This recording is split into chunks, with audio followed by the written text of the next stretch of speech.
Do you have an unrealistic boss that places demands on you that are way off the scales of what could be considered reasonable by a normal person?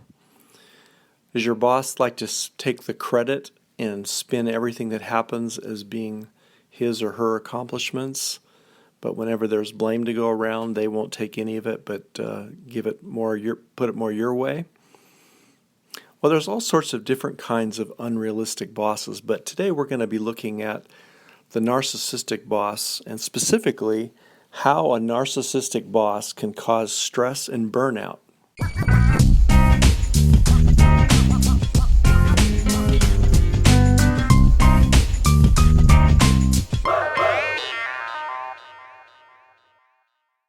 Hi, I'm Dr. Greg Hamlin. Welcome to the Steps and Tools podcast, where we look at various topics that pertain either directly or indirectly to emotional intelligence. Today we're going to be looking at how a narcissistic boss can cause stress and burnout. And to begin, we're just going to review a few things about narcissism. I've spoken in a previous episode where I've explained what narcissism is, but there are two main characteristics of someone who's a narcissist. And what we're really talking about here is a personality disorder, certain traits and perspectives that a person has that are pervasive to their entire life. And they also, one of the characteristics of personality disorders is that the person does not feel that there's a problem in them at all. They think that if anybody has an issue with it, it's their problem. Now, narcissism is a particular type of personality disorder, and it has two main features. The one is that they're empathy deficient. So a narcissist does not think about other people's needs in the way that most of us are accustomed to. So you can't go to a narcissist and say, hey, can I get off work at early, and then give them a sob story about why you need to leave work early. They don't care about your reasons. Narcissists are not empathetic.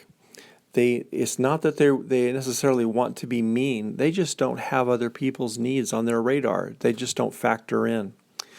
The second big characteristic of a narcissist is that he or she is very self-referential in the way they think and process decisions. So they like to talk about things that build them up, build up their reputation. When you're speaking with them, they tend to bring the conversation always back to their great qualities or accomplishments or who they know that's important. And then when they make decisions, again, this ties in with a lack of empathy. They really are thinking about how something's going to benefit or hurt them. They're not really factoring in other people's needs. They have a hard time doing that, unless they know they're going to get pushback, because that affects them directly. So that's just a quick overview of what a narcissistic boss looks like and some of the characteristics they have. Just because you have an unrealistic boss who's demanding does not mean that person's a narcissist. Narcissism has its own peculiar, definite qualities that is different from some other things that make people unreasonable. So how do we understand what happens to you as an employee or as a manager working under a boss who's narcissistic? Well, here are some ways that narcissists cause excessive stress in the workplace, and what it feels like to be working under a narcissistic boss. First thing is that there's a feeling that you can't keep up.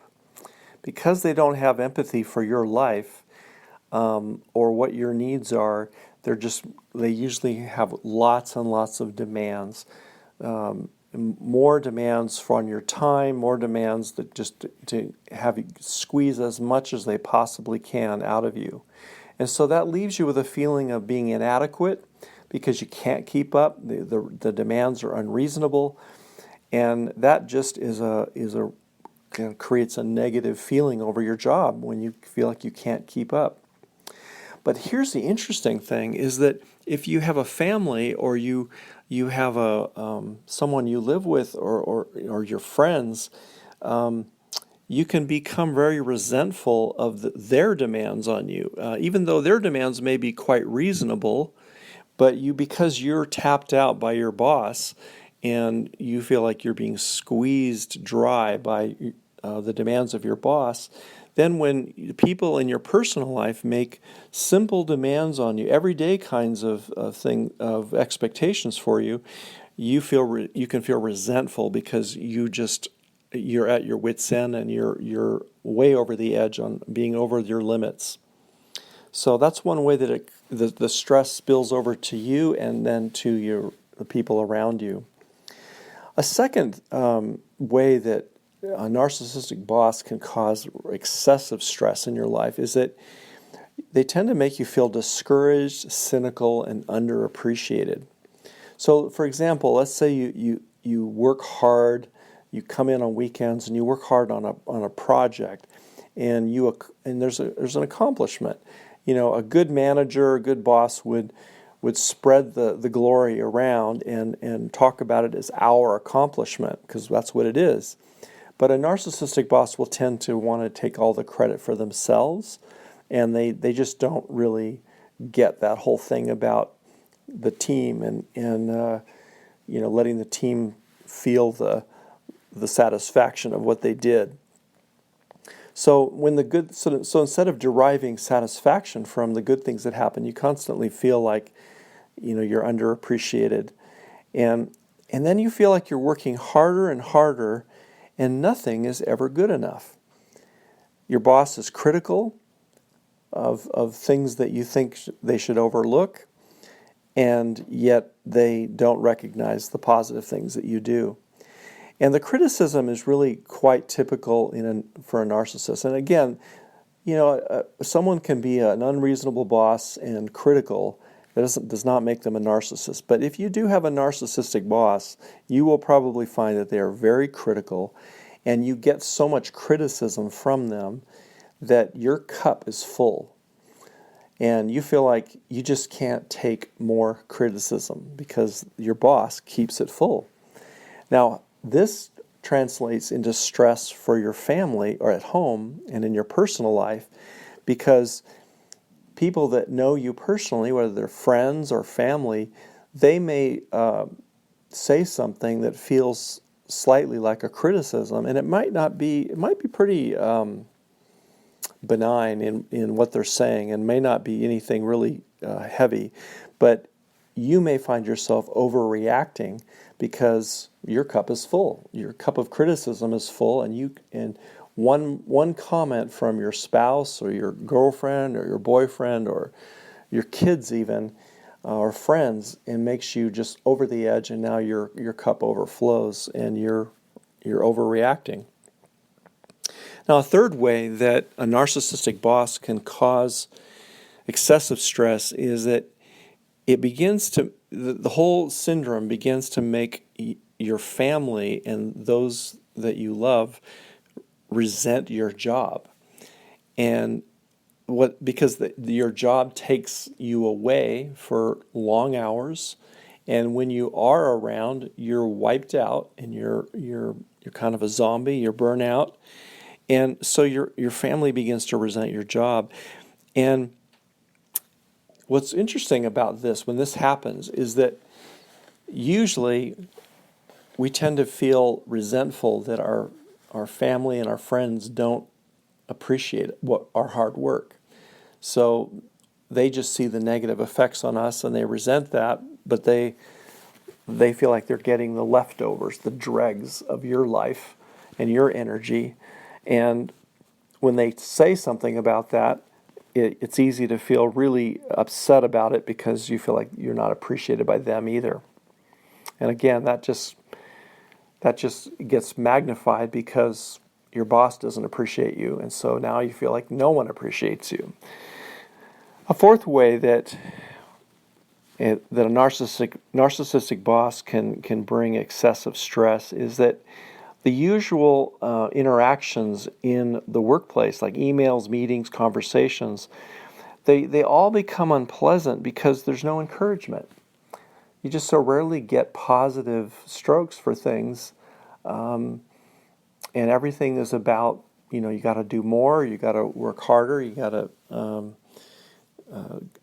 just keep trying harder, but you don't get encouragement for the things that you do accomplish. And then that eventually leads to the fifth area where you feel trapped. You feel trapped in a job and that you don't like, and yet you're investing so much of your life every day, every week in this job, and then that leads to the sixth effect of a narcissistic boss, which is burnout. And I've spoken in earlier episodes of this podcast about burnout, and you can reference those.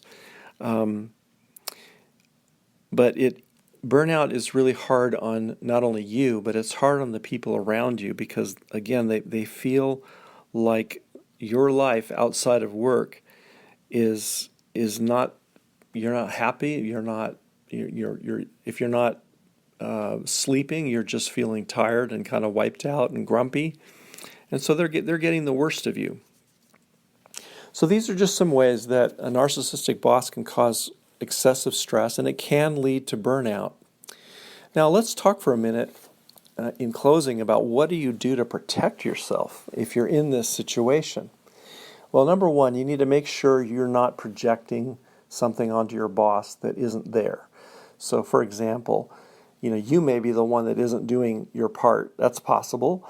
You have to kind of look over and get a reality check with some other people, maybe a coach or somebody else in your work group, or to get a kind of reality check of what you're actually doing, and so that you're not just, if your boss is just making reasonable demands and you're not liking it, it's not fair to think of them as a narcissist, for example.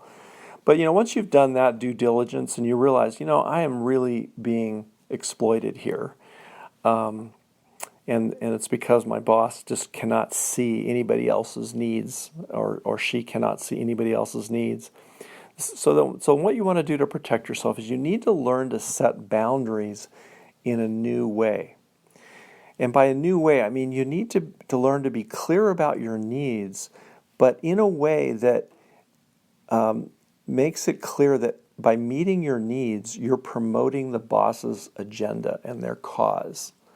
So, for example, if you're used to having your personal time intruded on by your boss, every weekend, and there's a big meeting on Tuesday of next week, you could, a way of setting boundaries in the new way would be to say, look, I really get how important this meeting is, and I know that for me to be at my best and make this happen for you, okay, you're not talking about your own life, you're talking about for you, that I need to be at my best, and to do that I need to have a weekend where I'm just unavailable.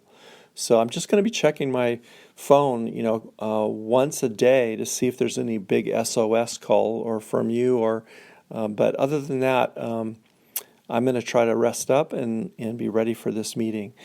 So that's what I mean by setting a boundary in a new way. What you don't want to do with a narcissistic boss is try to appeal to their kindness. Don't just say, hey, I've been working so hard the last couple months, and my family hasn't seen me, and I just really need a break.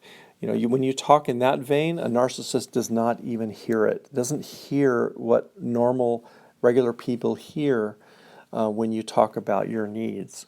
So you always have to tie your boundary setting to protect your need, but it's so that you can be a better employee, so that you can serve their cause or their agenda better. The next thing you can do to protect yourself is just to get a different job, if it's possible. It's not always possible, but sometimes it is, and sometimes it's a narcissistic boss that makes you start looking around. But even if you decide it isn't possible at this time, you do want to develop your career so that you feel less trapped in your job. You want to make sure that you're developing contacts in other companies, other options, creating options. And that's one of the best ways to get out of that feeling of being trapped, is to create options. So it might be going back to school. It might be just doing more networking. It might be going on a few job interviews, even if you're not real serious, just to kind of get yourself out there and realize that that there's other things going on, even if you're not ready to jump.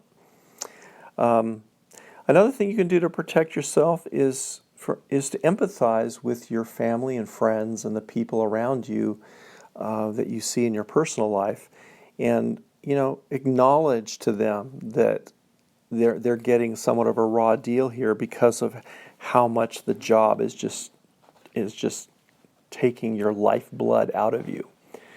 Another thing you can do is to get some coaching.